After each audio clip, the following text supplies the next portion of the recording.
Welcome back to my channel. This is just Chris again. I am back with another video. Today I wanted to talk quickly about a little testimony to encourage you to believe in God. And not only just believe in God, but believe Him for impossible things. So basically this testimony is going to be about the time that I went to Jerusalem. So in 2022, I went to Israel, and the way I went, it was just meant for me to go. So basically what happened was I was visiting a friend at the time, and I went over to their house, and she was basically saying that she was a part of the Church of God in Christ, which is a denomination, a Pentecostal denomination, and she had a flyer, and she was like, look, I'm gonna go to Israel this year, and it's super cheap, and yada yada yada. But I know previously from my churches that I've been a part of, Israel, oh my goodness, like I've had opportunities to go, but the price that it costs to go to Israel, like with the church, is like anywhere between like $5,000 and $10,000. So I already knew that wasn't going to be a trip I was going to be taking anytime soon with my church. But that was a discounted rate with this program that she was talking about. So she had this flyer, and I wasn't really paying attention to it because I was like, I can't afford that, But I look at the flyer, and it was saying it's discounted for, certain people, whatever, if you're within these criteria or whatever like that. So I'm like, maybe, and every summer I travel. So that particular summer, you have to like apply for the program, and like it's a long kind of drawn out process. So basically I took the flower and I kept it with me, and it was always like deep embedded in my heart, and I was like, and in my head. And I was like, could I be going to Israel this summer? Like, no, I don't think I'm going to get accepted, So I didn't really know. So I ended up applying for the program. You have to go through a long process of like watching videos and submitting essays and, submitting questions and doing different things like that. So I basically just did all that process, and you have to wait, you have to wait to be accepted or whatever. And this was maybe like 3 months before the summertime hit. So I am just anxiously waiting. I know the Bible say be anxious for nothing, but I was anxiously waiting. But in my heart, I felt like this is mine. This is mine. Like, I got this. Like, this is going to work out. I'm going to get accepted. I'm going to be going to Israel. Like, this is mine. I am claiming this, right? But there was one problem with the criteria. And one of the requirements to go to Israel at that particular time was to be vaccinated. So you had to have the COVID vaccine in order to go. And when I saw that, I was like,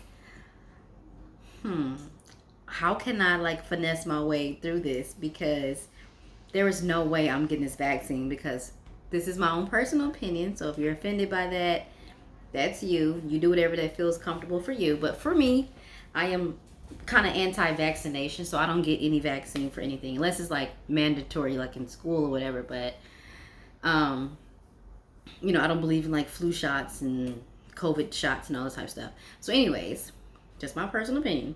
Now I was trying to figure out, how could I go to Israel without getting this vaccination? Like, how? This is impossible at this point, because like, this is, there's no way around this, right?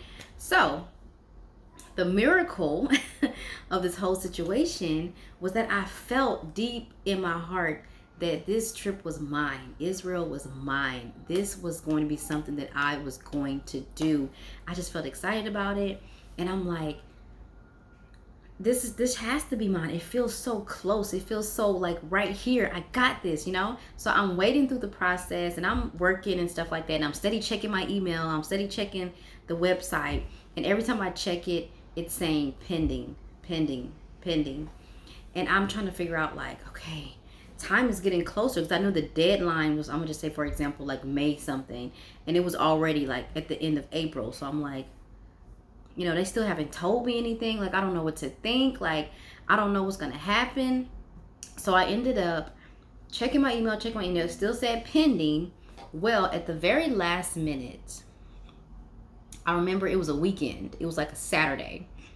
I got a phone call from the lady of the program, and she said, "Are you still interested in coming to Israel?" And I'm like, "Well, of course." Like, she said, "Well, just so happens some people dropped out and they're no longer able to go, and we want to know if you want to fill that spot."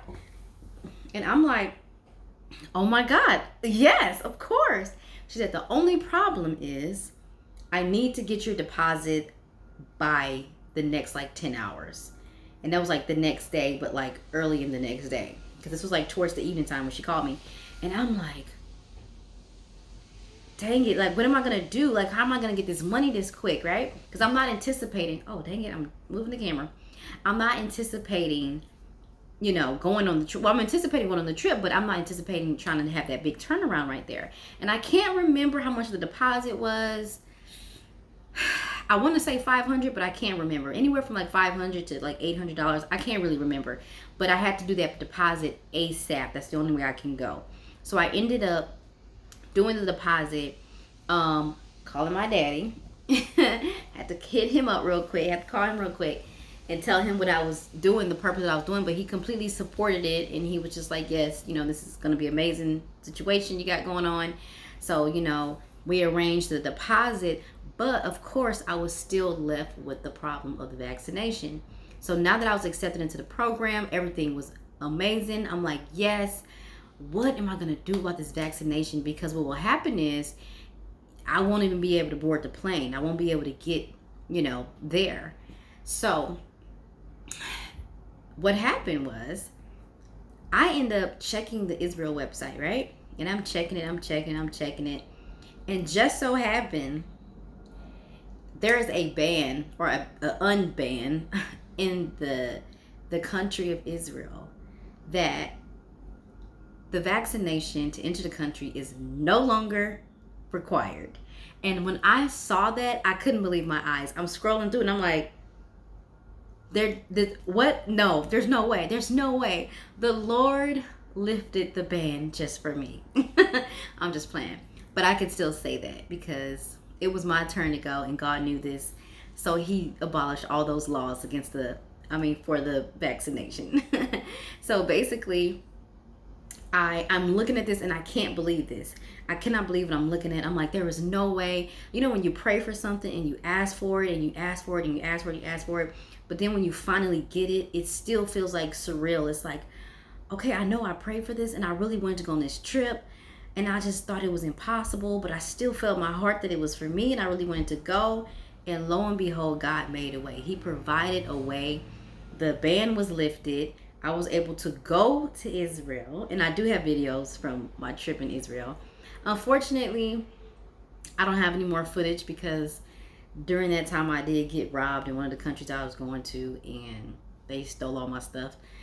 But all my footage and stuff like that. But the beauty of the testimony was God can do impossible things. I mean, who would have known that just at the nick of time, right before the summertime, they would lift that ban against the vaccination?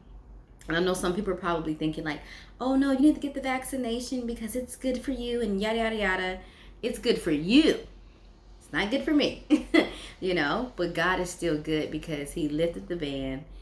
And I was able to go to Israel. So that is my little quick testimony today. I just wanted to encourage you to ask God for the impossible things. And whatever your gut, whatever you're feeling on the inside, that's something in you telling you to keep going. Keep striving for that thing because it's something. Some things you feel like, okay, it's not going to work out. And then you don't really feel like I have the motivation to keep praying about this thing. But some things will come in your spirit and you are truly going to feel like, no, I can't give up on this thing. I don't know how, but God is going to work this thing out. So that's the little testimony for today. I hope it encourages you. I hope you are not afraid to ask God for the impossible things because the truth is our brain can only go so far, but God's brain is like way far beyond that. Okay? So ask God and you will receive.